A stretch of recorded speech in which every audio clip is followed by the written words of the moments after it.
Саламатсыңарбы балдар? Мен Мусаева Алтынай Рысқұловна, жетіге мектеп лицейі. Қырғыз адабияты 8 класс.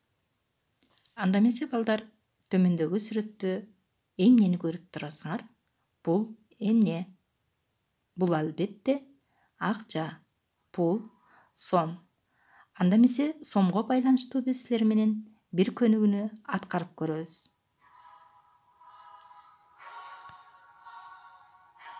Ал сурообуз кыргыз сомунун кабыл алынган күнү. А. 1992 жылы 3 март. Б. 1993 жыл 10 май. В. 1995 жыл 5 май. Г. 1992 жыл 18 декабрь.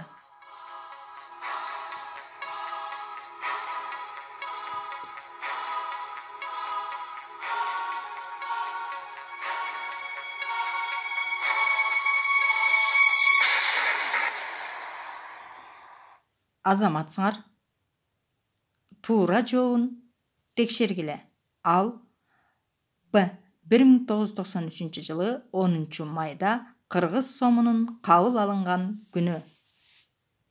Азаматсыңар балдар, андамесе мен силер менен дагы акчага байланыштуу тез, бат, тап деген оюн ойнойбуз. Баарыңар ручкаңарды алып, жоопторун жазып, менин суроомун угуп турасыңар. Тез, бат, тап оюну. Кеттик. 20 сомдукта кимдин сүрөтү түшүрүлгөн? 200 сомдукта кимдин сүрөтү түшүрүлгөн? 1000 сомдукта ким? 2000 сомдукта ким? 50 сомдукта ким? 500 сомдукта ким? 5000 сомдукта ким? 100 сомдукта кимдин сүрөтү түшүрүлгөн? Тез, бат, тап.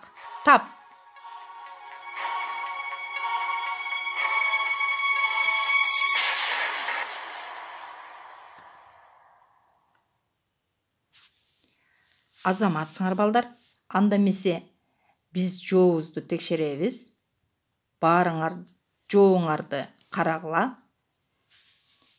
20 сомдукта Тоголок моллонун сүрөтү, 50 сомдукта Курманжан Датканын сүрөтү, 2000 сомдукта Манас Баатырдын сүрөтү, 500 сомдукта Саякбай Каралаевдин сүрөтү, 1000 сомдукта Жусуп Баласагындын сүрөтү, 5000 сомдукта Сүймөнкул Чокморовдун сүрөтү, 200 сомдукта Алыкул Осмоновдун сүрөтү, 100 сомдукта Токтогул Сатылгановдун сүрөтү.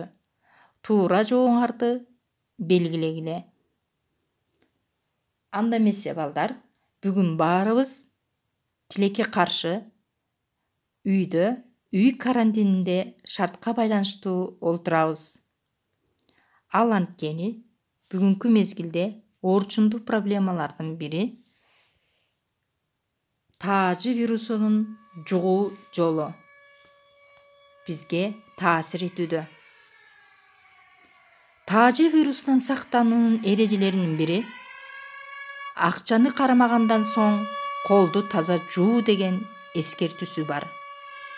Билесиңерби балдар, акчада 26 000 бактерия өмүр сүрөөрү аныкталган. Алар кургак учук, безгек, тери оорулары жана таажы вирусу. Уул кыздарым, таажы вирусун жуктуруп алуудан сактануу үчүн акчаны колдонууда сак болгула. Уул кыздарым, мекендештерим, замандаштарым, таажы вирусун жуктуруп алуудан сактануу үчүн акчаны колдонууда сак болгула. Балдар, силер бул 100 сомдукта кимдин сүрөтүн көрүп турасыңар? Албетте, Токтогул Сатылганов. Кандай деп ойлойсуңар? Биздин бүгүнкү өтө турган темабыз ким жөнүндө болушу ыктымал? Көңүл бөлөбүз. Туура, Бүгүнкү биздин өтө турган темабыз Токтогул Сатылгановдун өмүр жана чыгармачылыгы. Токтогулдун жеке тагдыры анын ырларында. Анын ырлары Кош апаке, Айланган тоонун бүркөтү, Эңсеген элим аманбы, Алымкан, Эшмамбет менен учурашуу, Жаштарга, Гүлдөп ал, Дүнүйө, Өмүр, Карылык, Өлүм алдындагы ырдаганы деген ырлары жөнүндө сөз кылабыз. Биздин сабагыбыздын максаты акындын өмүрүнүн жана чыгармачылыгынын өзгөчөлүгү, ырларындагы автордук позициялары, тематикасы жана идеясы жөнүндө маалымат аласыңар. Жана өзүңөр үйгө берилген тапшырма боюнча аныктайсыңар. Аткарыла турган көнүгүүлөрдүн негизинде ойлооңорду, сүйлөө кебиңерди өстүрүүгө машыгасыңар. Таажы вирусунан сактануунун эрежелерин так аткарууну жана Токтогул акындай сабырдуу, чыдамкай, өз оюн эркин айткан, мыкты сапатка ээ болгон окуучулардан болосуңар деп ишенем. Бүгүн биз күтүлүүчү натыйжабыз чыгармаларындагы акындын автордук көз караштары менен каармандардын образдары менен өз ара байланышына байкоо жүргүзөбүз. Ошону менен бирге негизги жана предметтик компетенттүүлүктөр ишке ашат деп ойлойм. Балдар, баарыңар дептерлериңерди алып, төмөндөгү таблицаны чийгиле. Бул таблица билем, билгим келет, билдим деген стратегия. Аны ар дайым иштетип жүргөнбүз, дагы бир жолу иштетебиз. Биринчи көзүнөкчөсү билем. Силер бул мезгилге чейин Токтогул Сатылганов жөнүндө 7-класста да маалыматтарды алгансыңар. Акын жөнүндө эмнени билесиңер? Жазгыла. Ал эми билгим келетке бүгүнкү сабактан силер эмнелерди билгиңер келет? Мына ошол жөнүндө жазасыңар.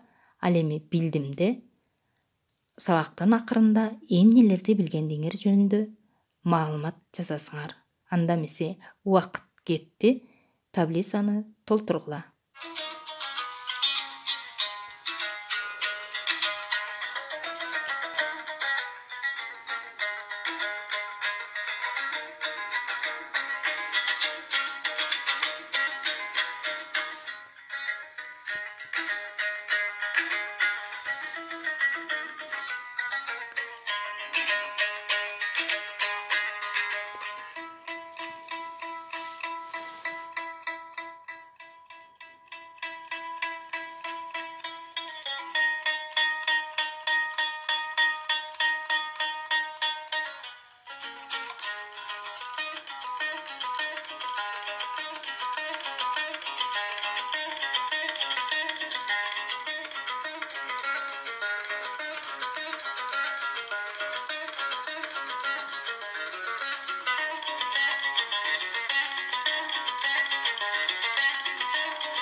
Азаматсыңар, музыканын коштоосунда силер толтурупсуңар.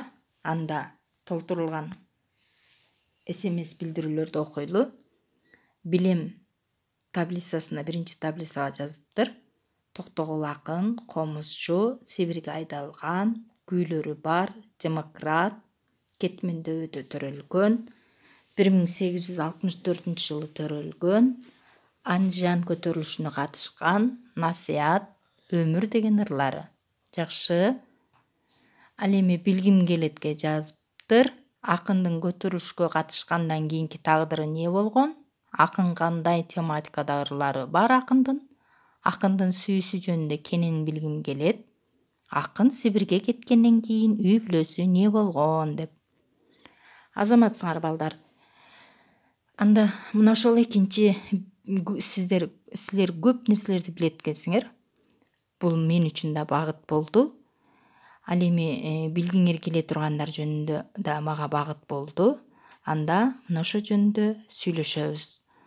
Алгач силер менен ачкы сөздөрдү токтолуп алалы. Философия деген сөздү көңүл бөлсөк, ал грек сөзүнөн алынган даанышмандыкты сүйүү.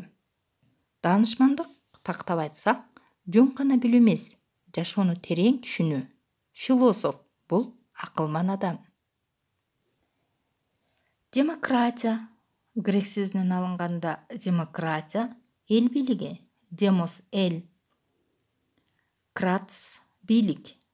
Демократ элдин атынан сүйлөгөн, чындыкты эркин айта ала турган эл өкүлү.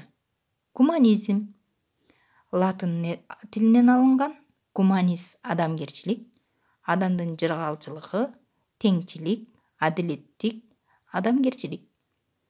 Композитор латынча композитор, түзүүчү, жаратуучу, музыкалык чыгарма жаратуучу адам. Лирикалык каарман.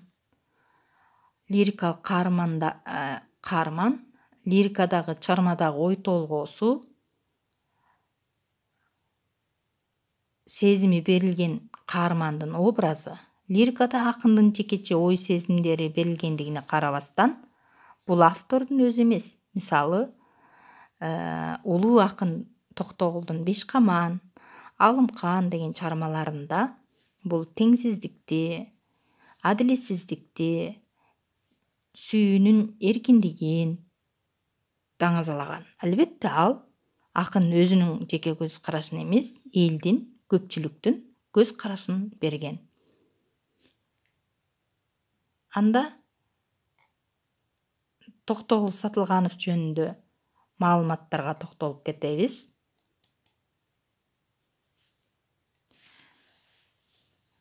Токтогулдун ырлары бул турмуш китеби. Музыкасы өмүр кайрыктары. Токтогулдун талантына тамшанган даалай байманаптар аны өзүнө ырчы кылгысы келген деп айтылат элде. Бирок Токтогул эч кимисине баш берген эмес. Аларга башын ийип, жагынып, же алардын кокту толгон малын, сандыгы толгон дүйнөсүн мактап, ырдап, кошоматтык кылган эмес. Акындын өмүрүнүн изилдөөчүлөрдүн пикиринде, аны сүргүнгө жалган жалаа менен айдалышына дал ушул себептер болгон деп белгилешет. Токтогул Сибирде өз өнөрүн таштабай, токойдо дарак кыйып жүрүп, кайыңдан комуз чаап, кыргыздын ырлары менен кошо орус ырларын да чертип, өзүнө окшоо эркинен ажырагандардын көңүлүн көтөрөт. Токтогул Сибир түрмөсүндө 7 жылдай жатат. Бир нече жолку аракеттен кийин ал өзүнүн түрмөдө бирге жаткандардын жардамы менен качып чыгып, жөө жалаңдап, бир топ жыл дегенде өз мекенине жетет.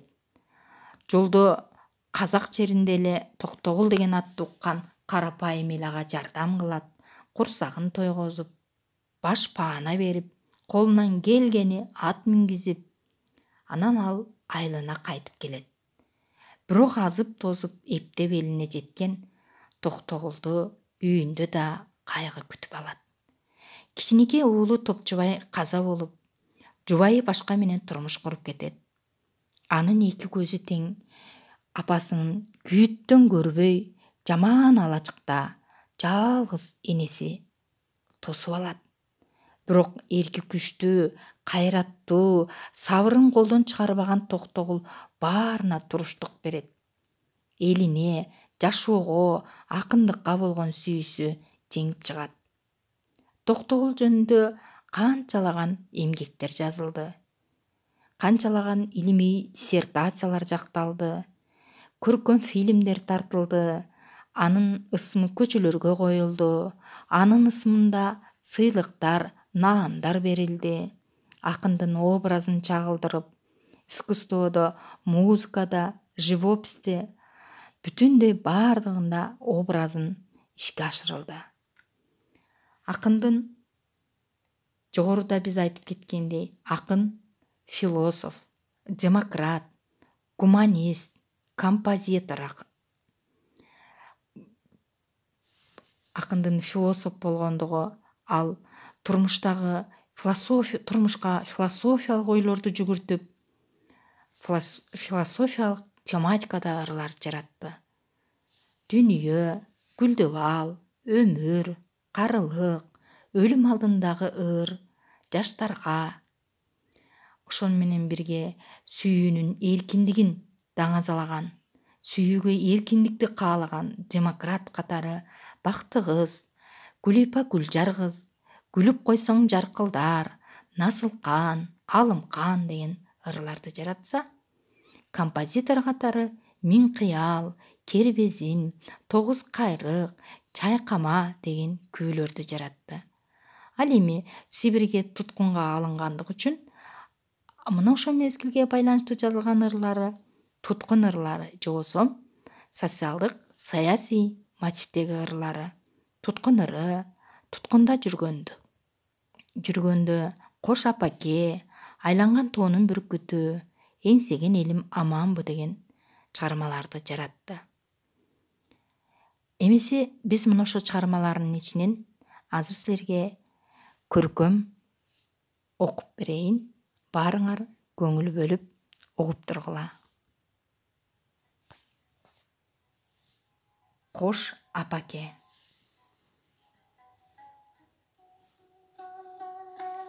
Боздодуң, апа, боздодуң. Кайгымды кайра козгодуң. Кайрат кылсаң болбойбу, тирүүмдү жоктодуң. Карууң кетет кейибе, кулак сал менин кебиме. Ажалым жетип өлбөсөм, карчыгай куштай айланып, келермин кайра элиме.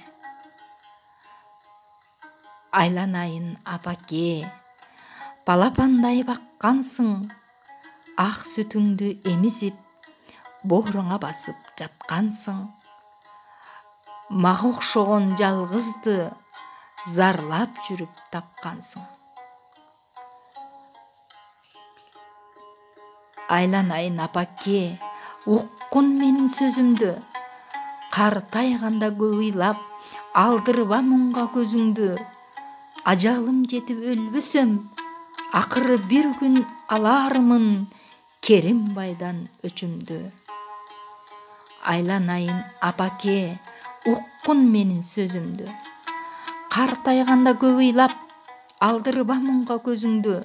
Ажалым жетип өлбөсөм, акыры бир күн алармын Керимбайдан өчүмдү.